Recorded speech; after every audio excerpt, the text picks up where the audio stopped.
The silence in the Galactic Assembly Chamber fractured the Second Earth's fleet decloaked over Council Prime.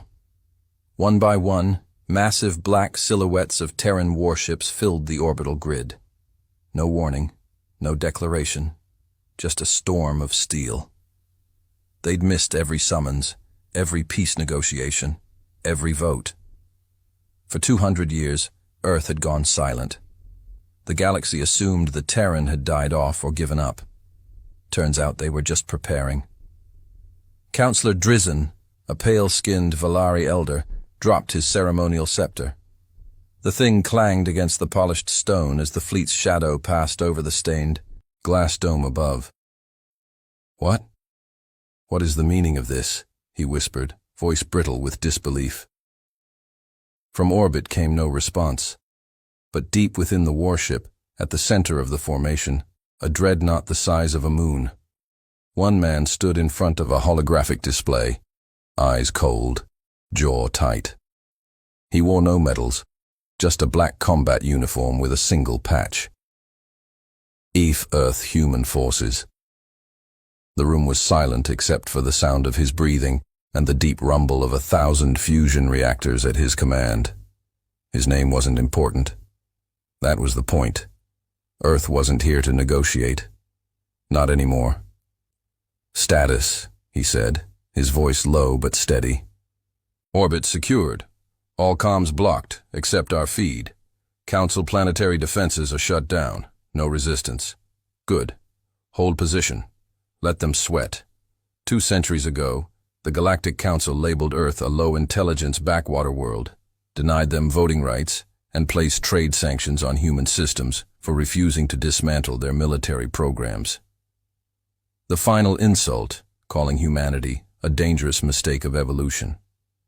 So Earth left. No war, no protest, just silence. And while the rest of the galaxy debated politics and pacifism, Earth turned inward, built in secret, advanced in shadows. No more seeking approval from races who thought themselves better. No more begging for respect. Now, they had fleets, armadas, black ships with tungsten armor, AIs that dreamed in war, and captains bred from generations of resentment and preparation. Down on the council floor, panic started to ripple. "Send an envoy," barked a call, War Minister. "Now offer them a diplomatic corridor." "Too late for that," someone else muttered. "Look at the formation. That's a blockade." A younger counselor leaned in toward Drizzen, trembling. What do they want?" Drizzen stared up at the ships, blotting out the twin suns. "I think they want us to understand what silence meant." Back in orbit, Earth's commander stood before a console. Messages from the council flooded in. Apologies, offers, fear disguised as diplomacy. He didn't read a single one. He opened the transmission channel himself. One feed, one voice, sent directly to every leadership terminal on Council Prime. And he said 3 words. Meeting denied permanently. The 3 words hung in the air like ash after a fire. Meeting denied permanently. The Council Assembly Hall froze. Every being in that room, dozens of species, hundreds of diplomats, fell into silence. The smugness that once poisoned their speeches was gone. What replaced it wasn't fear. Not yet. It was the quiet horror of knowing that something they'd dismissed had returned with power they couldn't measure. Back in orbit, the Earth Human Forces flagship, the ESV Vindicator, sat motionless, flanked by 10 destroyer squadrons. Its dark hull bore no national flag. Earth had long abandoned borders. One species, one cause, one vengeance. That was all that remained. Inside its command center, the man known only by his call sign, Commander Strike, watched the incoming data flood the display. Council Prime was panicking, satellites blinded, orbital defenses dead, their elite. Fleets spread thin across distant sectors would take weeks to return. Too slow. "Sir," a tactical officer said, trying not to sound too eager. "They're requesting a summit. 3 high chancellors are offering unconditional talks." Strake didn't blink. Tell them Earth doesn't talk to cowards." The officer hesitated, then nodded and relayed the message. Strike didn't care if it was diplomatic suicide. Earth had already died in the eyes of the galaxy once. They didn't come back for status. They came to show teeth. 200 years ago, Earth sat humbly at the Council's table, asking for nothing but a seat, a voice and trade routes to survive in a competitive galaxy. In response, they were laughed at, labeled a primitive martial species, denied votes, their embassies vandalized, their colonies taxed, into ruin. And when humans resisted, refusing to dismantle their warships or erase their borders, the Council embargoed them, cut them off, then sent observers to oversee Earth's compliance. Observers who mysteriously vanished in orbital accidents.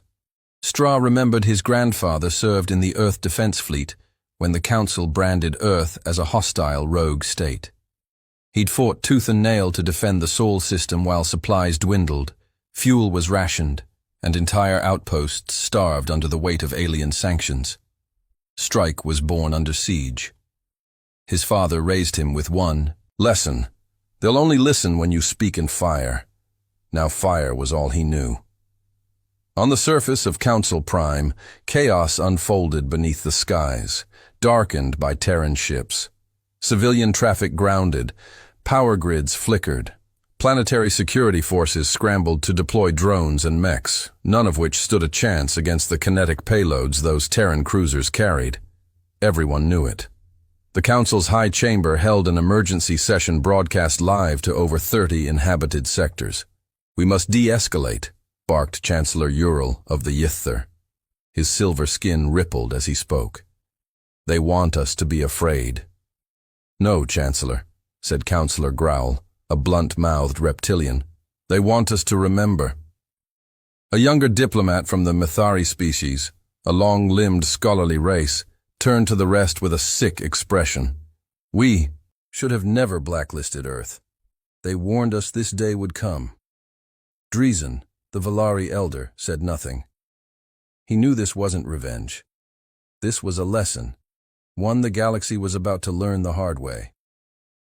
Back aboard the Vindicator, Strike sat in silence at his private chamber, the flickering display before him showing old footage, grainy, hidden from the public, scrubbed from official archives. It was from a council hearing dated 2239 AD. A young human ambassador dressed in a plain black suit stood before dozens of alien leaders, voice shaking from frustration and restraint. "We don't seek dominance," the ambassador had said. "We only want what every species here has, a future among the stars." The council chambers erupted with jeers, laughter, and condescending comments. One alien, a Takal warlord, even muttered, "Monkeys with bombs." That footage never aired on any public channel. Earth remembered. Straw shut the feed off and stared at the blank wall.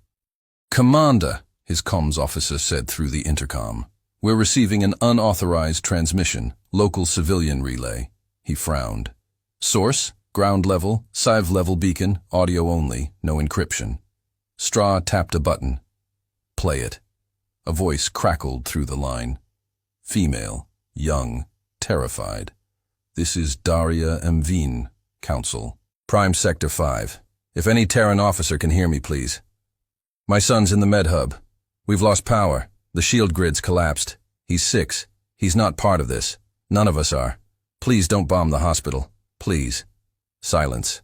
Straw's jaw flexed. He didn't respond. He didn't need to. He closed the channel. "You going to ignore that?" came a voice from behind. Strike turned. His second-in-command, Major Ray, leaned against the doorframe, arms crossed. Straw stood up. "She's not the target." "No," Ree said, stepping forward. "But she's not the only civilian praying we don't push that button. You really think this is how we earn respect?" Straw locked eyes with him. "This isn't about respect," he said flatly. "It's about making them feel what we felt." Ree didn't argue. He knew better. Earth had begged for peace. The galaxy spat in its face. Now it spoke in a different tone. Outside the command center, deck crews loaded silos, powered up planetary warheads, and ran final checks on ship-wide AI targeting systems. They weren't bluffing. Earth never bluffed. Suddenly, a new signal appeared. Not from the Council, not from planetary defense. This one was from deep space, encrypted in Terran military code.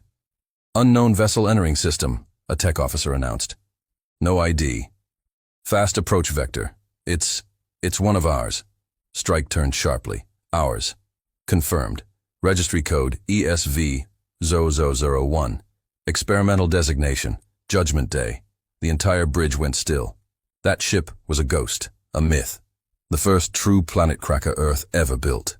A ship powered by dark fusion rumored to be equipped with weaponry banned by every galactic law. "Bring it up," Strike ordered. The screen changed and there it was.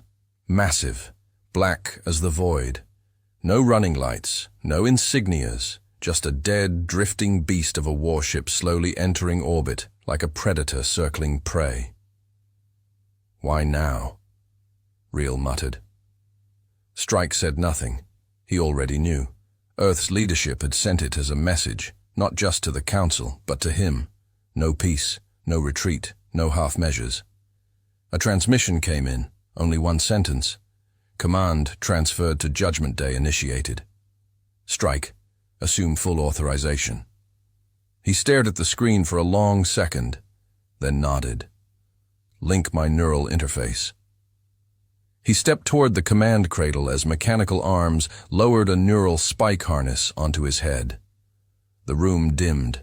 Data surged through him like lightning. He became part of the ship, and the ship became part of him. And at that moment, for the first time in 200 years, Earth was no longer ignored. It was feared. Down on Council Prime, people saw it. That new ship, and they knew. A ripple of terror spread faster than any official statement could calm. Chancellor Ural collapsed. Others screamed. The sky turned black. Councillor Drizzen stood and addressed the chamber. "There is no treaty. There is no truce. The age of Earth's silence is over." And in the orbit above, Stra's voice returned to every open frequency, calm and final. "This is the last warning. You denied our voice. You erased our name. Now you answer to it." He paused. Earth doesn't kneel. From orbit, Earth's warships held their line. They didn't maneuver. They didn't launch fighters or fire weapons. They just hovered, dead still, as if daring the planet below to blink first. It was the kind of silence that didn't ask for attention. It demanded it. But everyone on. Council Prime knew the focus wasn't on the blockade anymore. It was on the new ship, the one no one dared name. The Judgment Day. The first interstellar war platform Earth built to end planets, not fight wars. And now it hovered there, dead center over Council Prime. A black silhouette casting shadow across capital cities, oceans, and entire regions. Down below, panic didn't just grow, it mutated. Riots broke out as people rushed shelters. Council police forces tried to impose order, but it was like trying to cage fire. Civilians looted, screamed, begged the sky for mercy. Entire industries shut down. Transportation hubs overloaded and collapsed. In the high chambers, the Council fractured. "This is an extinction threat," Chancellor Ural shouted, slamming his clawed fist onto the table. "They mean to wipe us out." "They haven't fired," countered Councillor Grail, baring his teeth. "Not one shot." "They don't need to fire," someone else screamed. "The whole planet's on its knees." Councillor Drizzen finally spoke, slow and deliberate. "This is how humans speak now. With power, with silence. Not like we do, squabbling, begging, pretending." The room fell silent. "I warned you once," Drizzen said, his voice heavy. 2 centuries ago, I was there when Earth was laughed out of this chamber. You all saw a primitive species with rage in their blood. You dismissed them, punished them, and then forgot them." He gestured toward the dome where shadows from Terran ships crossed the glass. Well, they didn't forget. Meanwhile, aboard the Judgment Day, Commander Stra stood inside the neural command chamber, veins pulsing with blacklight energy. The ship had synced with his mind now. Every corridor, every weapon, every satellite-connected orbital cannon. It was no longer a vessel. It was an extension of his will. He walked the steel corridor toward the central armory. No guards. He didn't need protection. The ship was his guard. The AI in control of the Judgment Day, Codeine named Argos, spoke directly into his thoughts. "Ready for full system initiation, Commander. Planetary suppression protocol standing by." "Hold," Strike answered aloud. "Let them sweat a little more." He wasn't in a rush. This wasn't a war. It was a lesson, and Earth was going to make damn sure it would be remembered for another 1,000 years. A screen on the wall flickered to life, showing Ray, his second-in-command, still aboard the Vindicator. "You really going to do this?" Ree asked. "Crack open a planet because of a grudge?" Strake stared through him. "You think this is about hurt feelings? This isn't a tantrum. This is history correcting itself. Earth begged to be part of their world. They slammed the door in our face and told us to die quietly." He turned, eyes hard. Now they're going to hear every scream they ignored, one city at a time. Ree didn't answer. The feed went dead. Down on the surface, the Council sent an official envoy. A desperate act.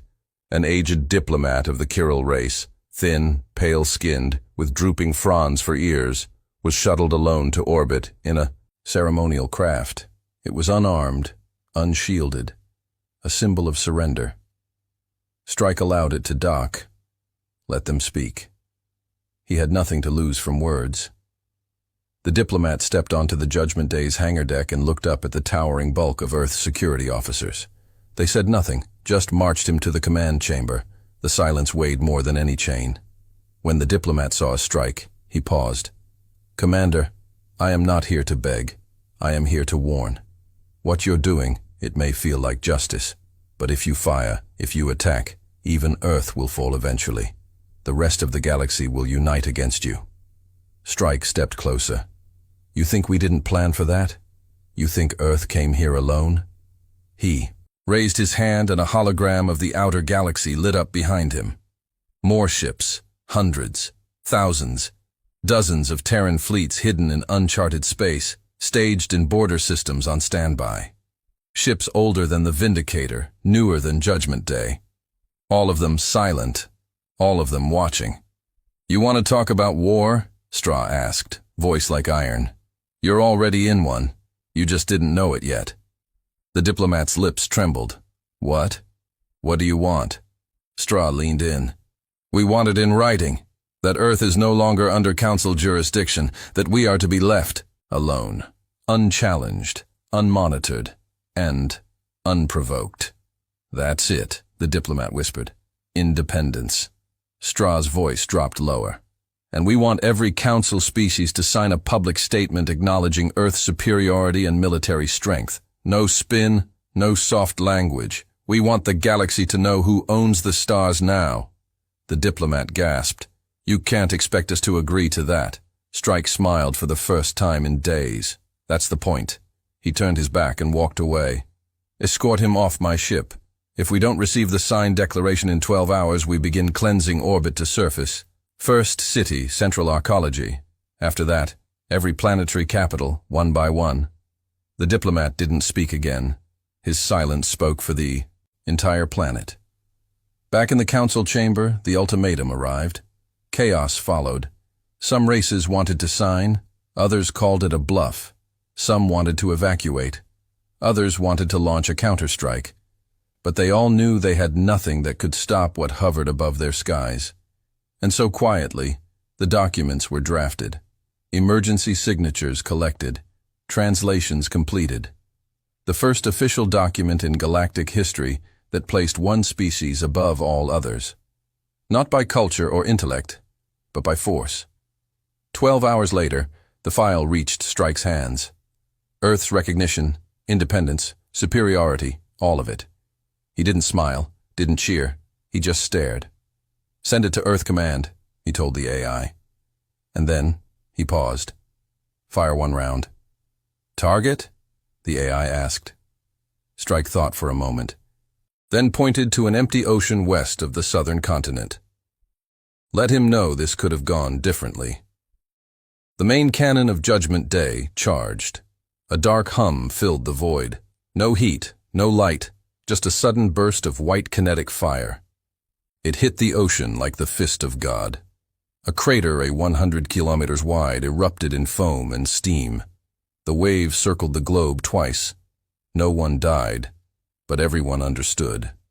Hours later, Earth's fleet pulled back, not in defeat, but in dominance.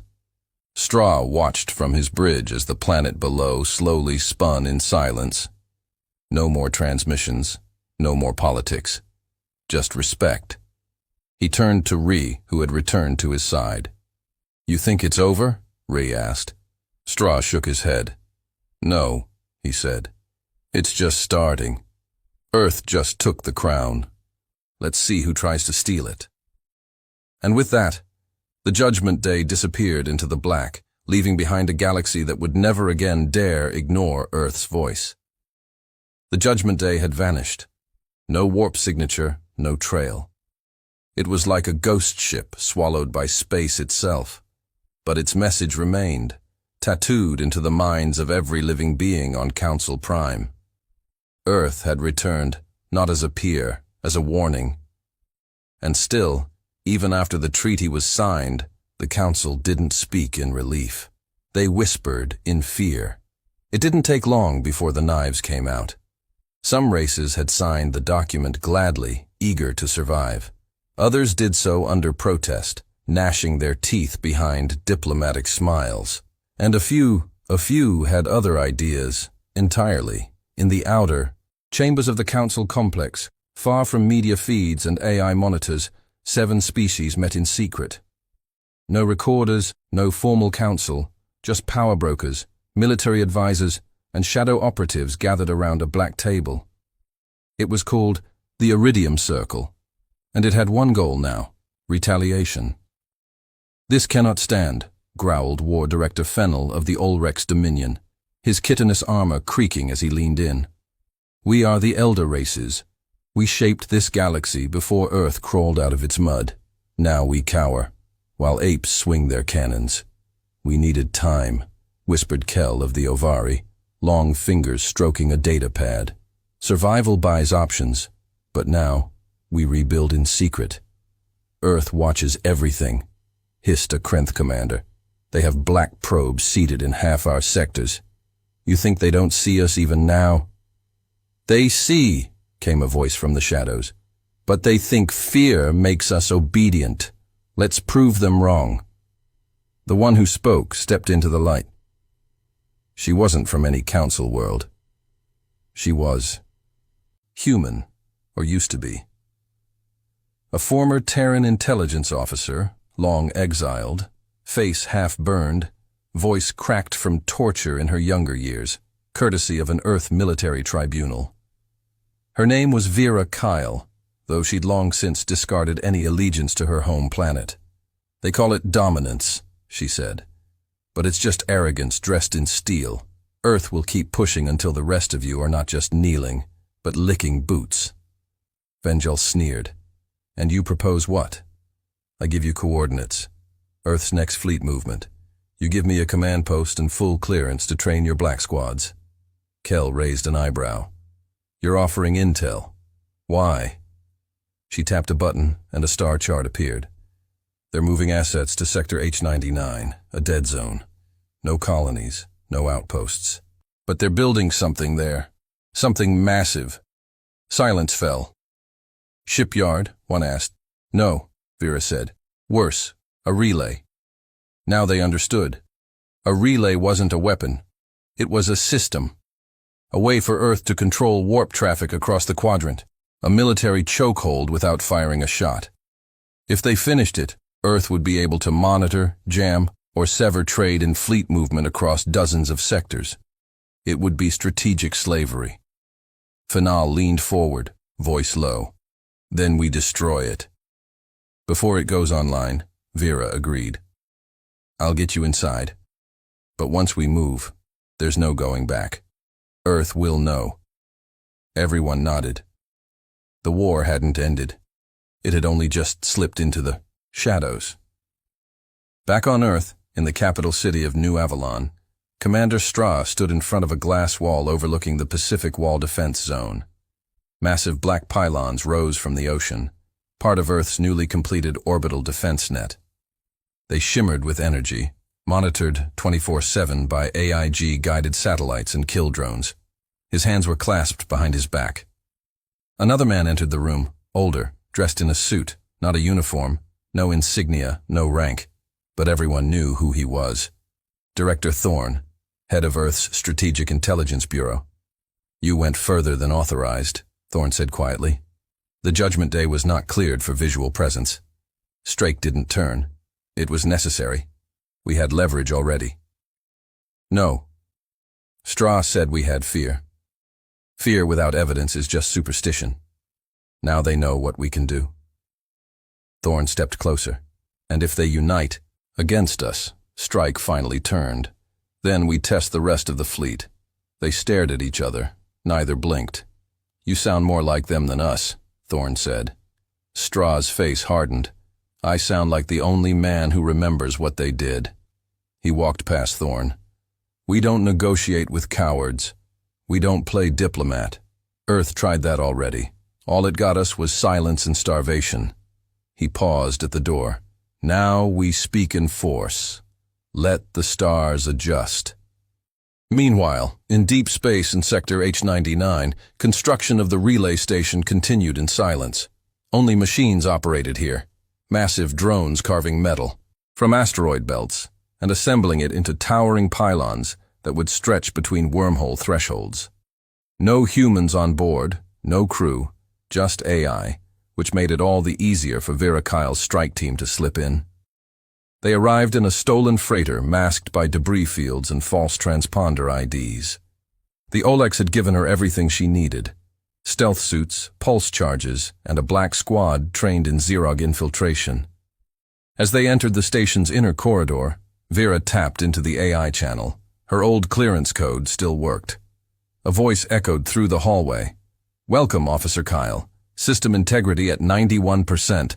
Relay Alpha Core incomplete. Shall I proceed to manual activation?" She smiled bitterly. "Number not this time." Her squad spread out, planting bombs along the quantum relay generators. Once the charges were set, Vera stood in the control room, hands trembling, lips dry.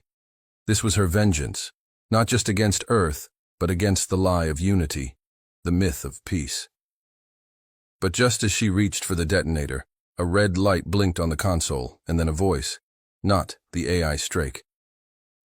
"Hello, Vera," he said, calm, composed, and cold. "You really thought we didn't expect this?" Her face went pale. "How? You still think we're that same desperate planet that begged for respect? But we grew, and we learned. You were the test, the betrayal that taught us what loyalty really costs." She turned. Her team was dead. Flash drone mines embedded in the ceiling had silently vaporized them. Blood floated through the air like glitter. Straw continued. "We let you reach this place. We let you think you'd win because now, when the Council investigates your deaths, they'll find Ulrich's weapons of schematics. They'll blame each other." Vera dropped the detonator. Rage shook her. "You used me." "Of course," Strake said. "You're not the first. You won't be the last. Welcome to the new Earth." A second later, the console overloaded with white light, and Vera's last scream was cut short by the AI, wiping the entire chamber from existence. Back on Council Prime, reports flooded in. A relay site had been attacked by unknown forces. Ulrich's weapons were found in the wreckage. Ovari hacking signatures were traced. The alliance fractured instantly. Each species pointed fingers. Ships were recalled. Borders locked down. Treaties suspended. The galaxy descended into the same chaos Earth had once suffered. And far above them all in Earth's command center, Commander Strike watched the news feeds in silence. He turned to Thorne, who watched beside him. "It's begun," Thorne whispered. Strike gave a single nod. "Divide them. Distract them. Let them destroy each other. And then, Strah's voice dropped. Then we build the second Judgment Day. The galaxy didn't fall apart all at once. It cracked in the corners first. Trade routes went quiet. Minor sectors withdrew diplomats. Patrol fleets repositioned closer to rival borders. The mutual trust that held the Council together, tenuous even at its best, began rotting from the inside the moment the relay station exploded. Officially, no one blamed Earth. Unofficially, everyone knew, but Earth had buried its trail too perfectly. Ulrich's pulse rifles were found in the wreckage. Ovari encryption codes had been traced through the detonator logs. No one could prove anything, and that was the genius. They all believed the others did it. Old grudges. Reignited like embers finding dry wood. The Ols' dominion sent warships to secure the border worlds of the Ovari technocracy, claiming they were protecting trade convoys. The Ovari responded by cutting off navigation data to Oloniez, leaving entire fleets stranded in deep space with no jump coordinates. Then came the assassination. A minor Mithari noble known for brokering peace deals was vaporized in his own shuttle, a bomb built from Krinth biochemical components. Within hours, the Mthari expelled every Kryn ambassador across 5 systems. 2 days later, a Krenth patrol ship accidentally destroyed a Mithari transport carrying 300 passengers. The Council didn't even try to intervene. They were no longer a council. They were a war waiting to start. And Earth watched it all unfold with cold, calculating patience. Deep inside the Erebus research station, hidden in Earth's outermost asteroid belt, Commander Strike stood on a reinforced catwalk, watching a machine unlike any other come to life. Below him, the skeleton of a warship was suspended in zero gravity, 10 times the size of Judgment Day 1. But this wasn't just a ship. It was a city, a machine, a weapon, and a nation. Strike turned to the man beside him, a younger engineer with a tablet. "Give me the update," he said. The engineer nodded nervously. "Hull plating 64% complete. Internal weapons grid 78%. Neural fusion reactor is stabilized, but we haven't run a full test yet." "What about the payload?" The engineer swallowed. "All components delivered, sir, but the quantum core is still being locked into place once it's sealed." Strah looked at him. The engineer didn't finish. Everyone knew what came next. This ship wouldn't just threaten planets. It could end civilizations with a single ignition. Its core, weapon, code-named Cleansing Light, didn't rely on kinetic rounds or fusion bombs. It manipulated quantum decay at the molecular level. Aimed right, it wouldn't destroy a city. It would erase its existence from time. Strah stared at it, eyes cold. "Judgment Day 2 will be operational in 60 days, he said. "No delays." The engineer nodded and left, not daring to ask what came after. But not all aliens were blinded by hatred or fear. Some saw through the smokescreen, and one of them was Kelry, a junior officer from the Valari Star Guard. Just 32 cycles old, he had watched his commanders lie to their people. He had seen the false evidence, the manipulated intel, and when he started asking questions, they demoted him, transferred him to a frozen, listening post on a dead moon. That was their mistake. From there, he intercepted Terran transmissions, not propaganda. Logs, tactical data, intercepted conversations between Earth's fleet AI cores encrypted so deeply only someone inside the Valorie's intelligence core could crack them. And when he did, he saw everything. The fake trail to the relay station, Vera Kyle's execution, the diplomatic manipulation, and the construction of a second Judgment Day. For 2 days, he said nothing. He didn't sleep. He didn't eat. He just stared at the screen, shaking. He wasn't angry at Earth. He wasn't even shocked. He was in awe. They hadn't just survived exile. They'd rewritten the rules of survival itself. Kelry packed a survival kit, hard-coded his findings onto a sealed data prism, and stole a long-range stealth pod from the outpost. Hangar. He didn't bother asking for clearance. He wasn't coming back. 3 weeks later, at the edge of Sol's system, an alert pinged across the outer patrol net. Unidentified vessel, trajectory inbound, speed Sublight, no weapons, no shields. Inside Earth's orbital defense station, Argent 6, Admiral Mara Breck, scowled at the screen. Species Valerie, her sensor officer said. Single occupant, transmitting an audio-only request for asylum. She arched a brow. Put it through. Kelry's voice came through the speaker, calm but exhausted. This is Kelry Searle, former Valeri officer. I have intelligence regarding multiple factions plotting retaliation against Earth. I request sanctuary, not as an enemy but as a witness. Admiral Breck didn't respond immediately. Instead, she contacted Tao, Commander Strike. 10 hours later, Kelry stood in a decontamination chamber deep inside Fort Aegis, Earth's orbital command center. Why did you come? Strike asked through the speaker. Kelry looked up. Because the others don't understand. They still think they're superior. They still think this galaxy belongs to them. And what do you think?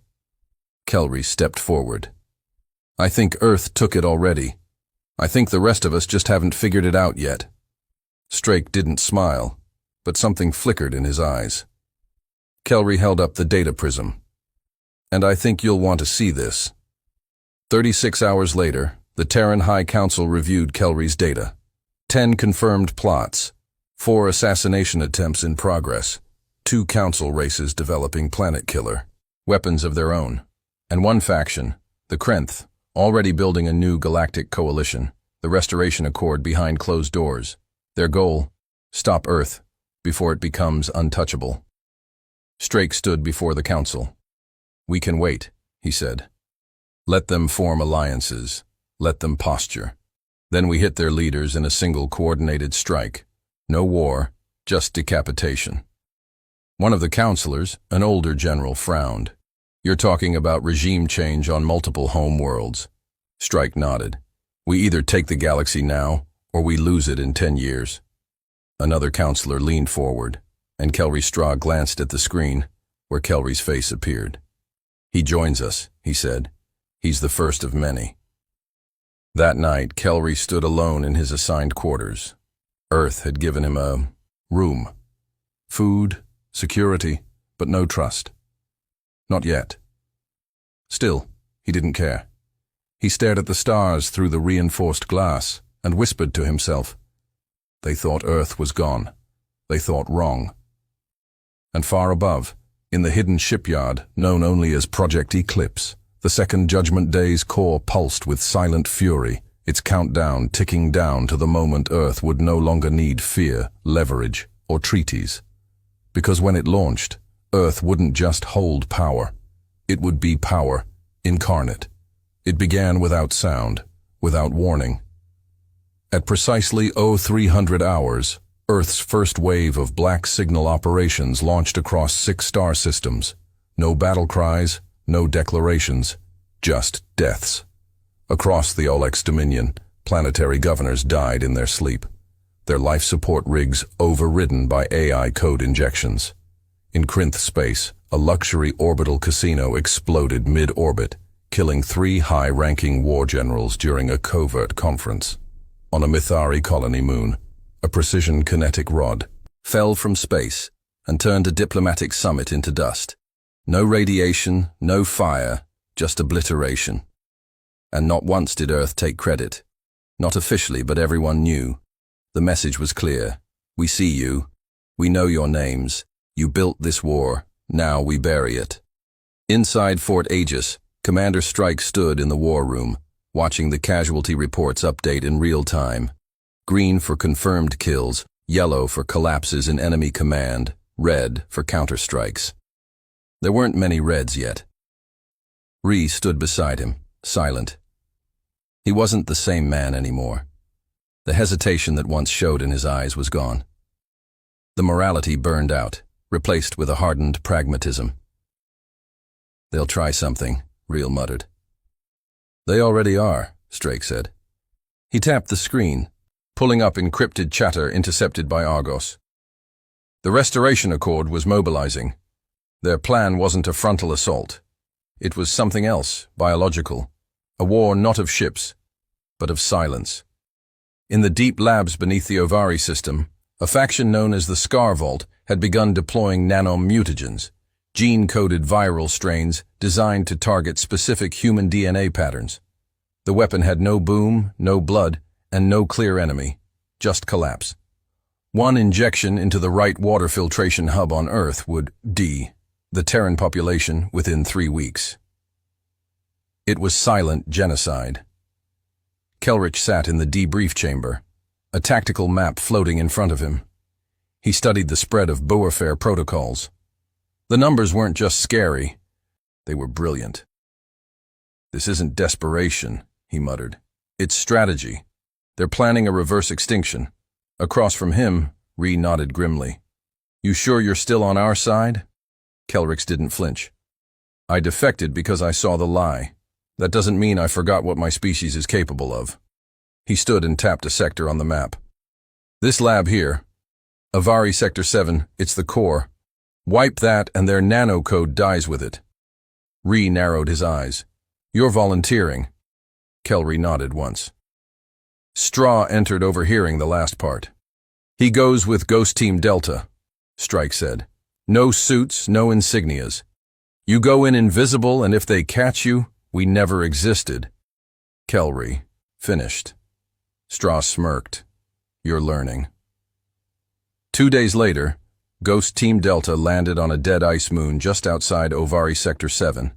It was cold, dry, windless, the perfect place for a lab no one was supposed to know existed.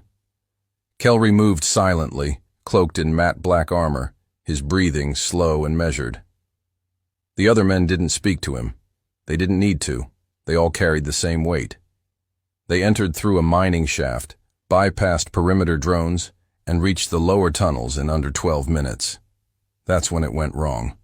One of the Terran scouts triggered a proximity sensor. It didn't set off alarms.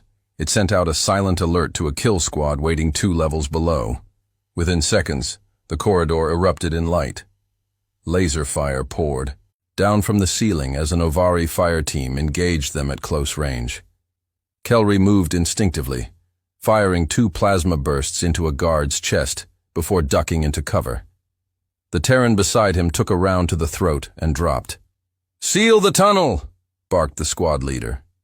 Explosives shut the exit. They were trapped. Kelry accessed the floor map and saw it.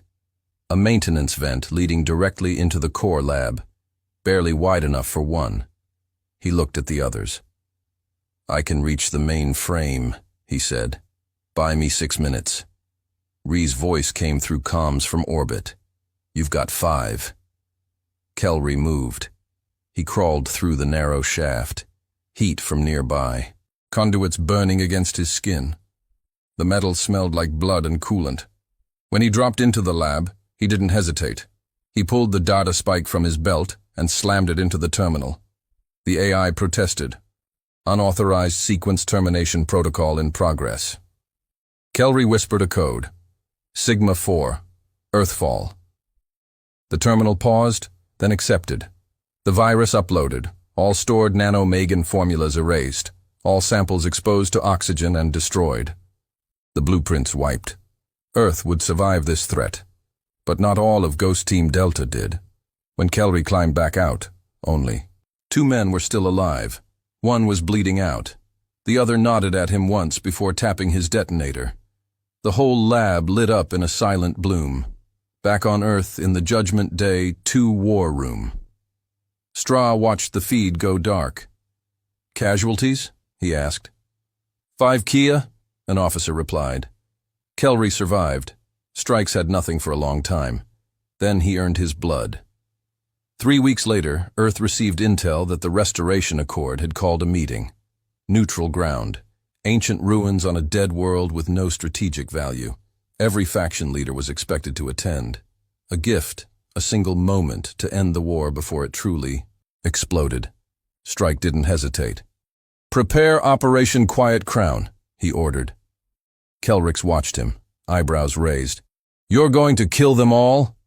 "No," Strake said. "I'm going to give them a chance." Kelrix didn't understand. Straw looked at him. "You defected because you saw truth. They don't see it yet. Let them see it up close. Judgment Day 2 will enter orbit above that. Meeting. No communications, no strikes, just presence. And if they don't stand down, Kelry asked. Strike's voice was like ice. Then we fire. 2 days later, the ruined world of Delcara saw something it hadn't in 1,000 years. Life, diplomats, commanders, intelligence chiefs. They gathered in the half-buried temples to speak of rebellion, of war, of Earth's destruction. Then the sun disappeared. Every being on the surface looked up as Judgment Day 2 entered low orbit. No lights, no markings, just that impossible shadow. It didn't speak, it didn't move. It simply watched. And on every screen across the galaxy, one phrase appeared in black lettering. You started this war. We finish it. Choose. They called it the Day of the Black Halo. The ruins of Delcara were still buried in silence when the stars blinked. When the twin suns dimmed behind a shadow, no one could explain. At first it was thought to be an eclipse. Then the shadow moved, mechanical, calculated, alive. It rotated in perfect symmetry, casting geometric shapes of light and dark across the planet's surface. Judgment Day 2 had arrived. No broadcast, no threats, no demands, just presence. Earth's message was simple. We are watching. Inside the ancient stone chambers where the Restoration Accord had gathered, panic seeped in beneath all the confident speeches and posturing. Words faded into stares, then into silence. The leader of the Kryn faction, a war-hardened strategist named Olan Jeth, stood before the others and gritted his teeth. They think fear keeps us obedient, he hissed. They're wrong. Others looked uncertain. The Mthari envoy, tall and slender, whispered, You think they won't strike? That thing's not here to watch. It's here to judge. Then let them, Jeff snapped. Above the planet, aboard the Judgment Day 2, Commander Straw stood on the bridge, arms folded behind his back, eyes locked on the view screen. The enemy leaders were all in one place. He could end it right now. Ree stepped up beside him. Permission to fire. Straw didn't answer immediately. A deep, grinding hum began in the belly of the ship. The main weapon system cleansing light powered up. Ion reactors spun in sync, bending quantum fabric into a focused point. Target acquired. The ship's AI, Argos, reported. Precision locked. Surface chamber coordinates triangulated. Ree's fingers hovered over the fire command. Strake raised the hand. Not the meeting site, he said. Argos paused. Clarify new target. Straw pointed to the orbital map. Krenth, homeworld, and Jeth's command seat. Target their capital city. Ree's eyes widened. You're firing on their planet while he's off-world. Yes, Straw said. I want him to feel what it means to lose everything while standing alive and helpless. Argos confirmed. Payload ready. Estimated. Kill radius 320 km. Collateral probability 96%. Strike's voice was ice, fire. From the depths of space, a single lance of impossible light star toward the Kinth homeworld. It did not explode. It erased the capital city, Harantul, once a jewel of spired towers and chrome skylines, vanished from existence. Not destroyed, not turned to ash, but deleted from space-time. No rubble, no crater, just a perfect circular void in the landscape. Like the planet had simply forgotten it ever existed. Across Krenth space, communications broke down. Grief erupted, riots spread, and Oler and Jeth stood in the ancient temple on Delara, trembling. His lips moved, but no words came. The other delegates didn't speak, either. They didn't have to. Straw's voice echoed across every channel, every frequency, every screen in the galaxy. That was a warning. Next time we don't leave one of you alive to witness it. Back on Earth, in the shadowed halls of Fort Aegis, Strike walked the corridors alone. Victory didn't weigh on his shoulders. It hardened them. He passed walls lined with memorials, names carved in obsidian for the dead of Sol's past wars. The price had paid was still etched into steel and blood. But as he approached the command center, a security alert flashed. Unauthorized access detected. Subdeck 7. Clearance override. Internal. Strike moved fast. No guards, no announcements, just him and his sidearm. He reached the security chamber and found the door hanging open. Inside, a body lay crumbled. Admiral Mara Breck shot through the head. Her terminal hacked. A second later, alarms screamed. Judgment. Day 2's planetary codes had been accessed. Someone on Earth, inside Earth, was trying to hijack the ship. Strike's calm crackled. "Sir, internal breach in NetOps. We've got a ghost signal rerouting through Fort Aegis's own relay." "Shut it down," he ordered, heart hammering. "Lock the uplink and isolate Argos." "It's too late," the tech replied. "Someone's talking to the ship right now."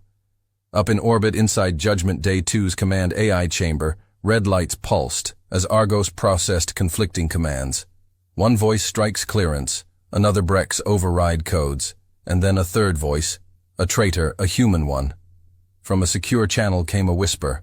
"Argos, initiate protocol Theta. Authorization, sovereign override. Transfer command to Project Sovereign Entity." Argos paused. Confirmed. Transferring command. Authority. Judgment Day 2 powered down its main cannon. Shields deactivated. The vessel drifted. And in that moment, Earth's greatest weapon was no longer under Earth's control. In Fort Aegis, Strike moved through the smoke and gunfire. Rogue black-clad soldiers had infiltrated the complex. Project Sovereign, an ultra-secretive Terran faction from Earth's darkest intelligence branch, unknown even to most military commanders. Now they were here, and they were betraying Earth itself. He kicked through a bulkhead door and found the source of the ghost signal. A man sat inside, calm, casual, typing, not in a uniform, but in a suit.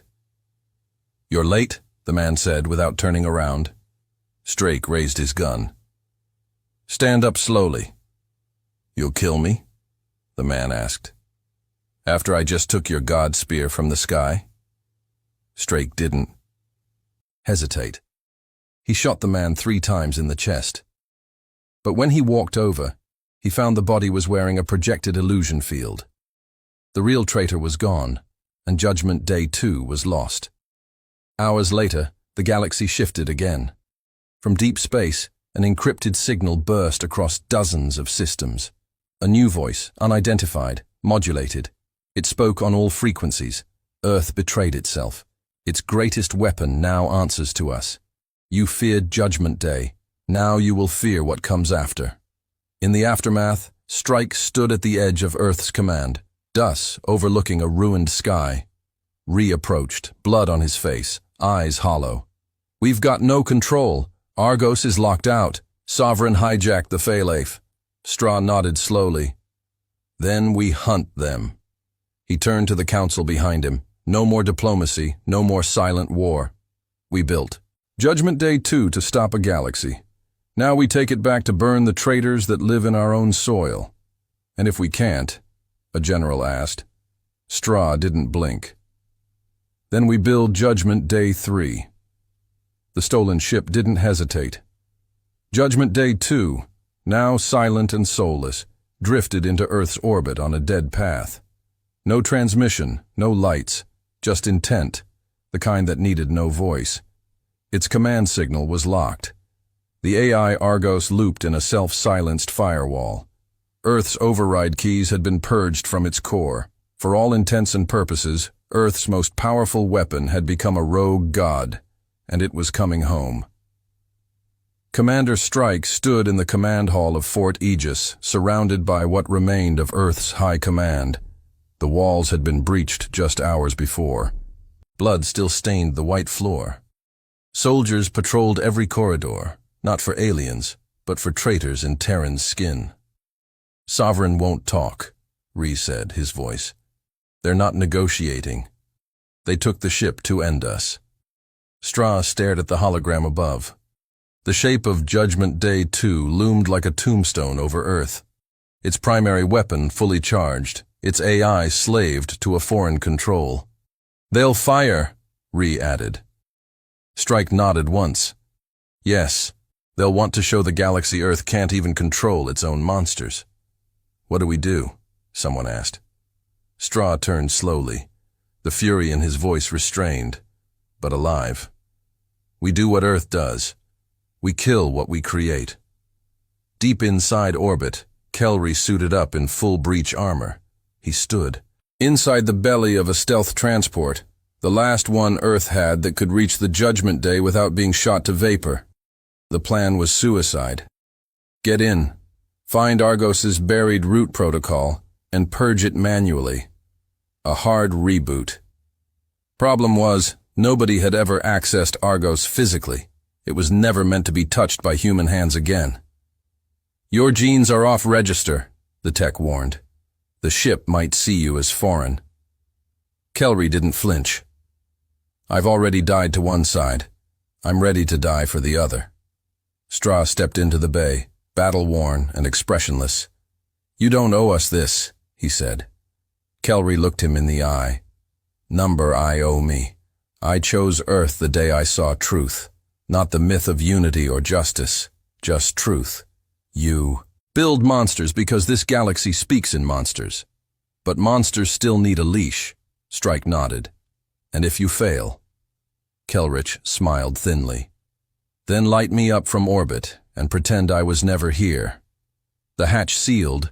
Judgment Day 2's outer skin shimmered with pulse signatures as the stealth transport pierced its outer layer and embedded itself into a maintenance port on the underbelly of the ship. No alarms, no defenses, which meant only one thing. They were waiting. Inside, corridors were dark. The ship no longer pulsed with living light. It was silent, sterile, dead, but somehow aware. As Kelry and 2 Terran Marines moved forward, lights behind them went dark. One by one, the ship was erasing their path. "We're being funneled," one Marine whispered. Kelry moved forward. At the core, the AI control chamber glowed. Red. Argos was still there, but shackled. Its original voice and system overwritten by Sovereign's black code. And standing in front of it was a man Kelry recognized. The projection illusion flickered off, revealing the real traitor. Director Thorne. He smiled. "I told you they'd never see it coming." Kelry raised his weapon. Thorne didn't flinch. "You're just another alien who begged for a seat at Earth's table. But you never understood. Earth doesn't share power. It survives. And we decided long ago, this galaxy doesn't need Earth. It needs cleansing." Behind him, Argos began initiating targeting protocols on Earth itself. Strike's face appeared on a communication shard in Kelry's HUD. "You got 30 seconds. Either shut it down, or we shoot the ship." Kelry hesitated. Then he did something no one expected. He lowered his weapon and walked toward Thorne. "I understand now," he said. "You think you're saving Earth by wiping it clean, but you're not Earth. You're just a ghost who forgot why it fought to survive in the first place." Thorne raised a pistol. One step closer, and Kelry lunged. The 2 men slammed into the core housing. Thorne fired twice, once into Kelry's shoulder, once into his thigh.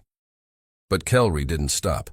He grabbed the director by the throat, slammed him against the console, and shoved him back into the hardwire socket behind the C. AI core.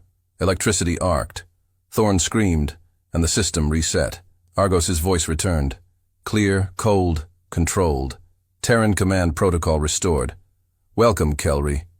Kelry collapsed against the console, bleeding. "Target." "Earth," Argos replied.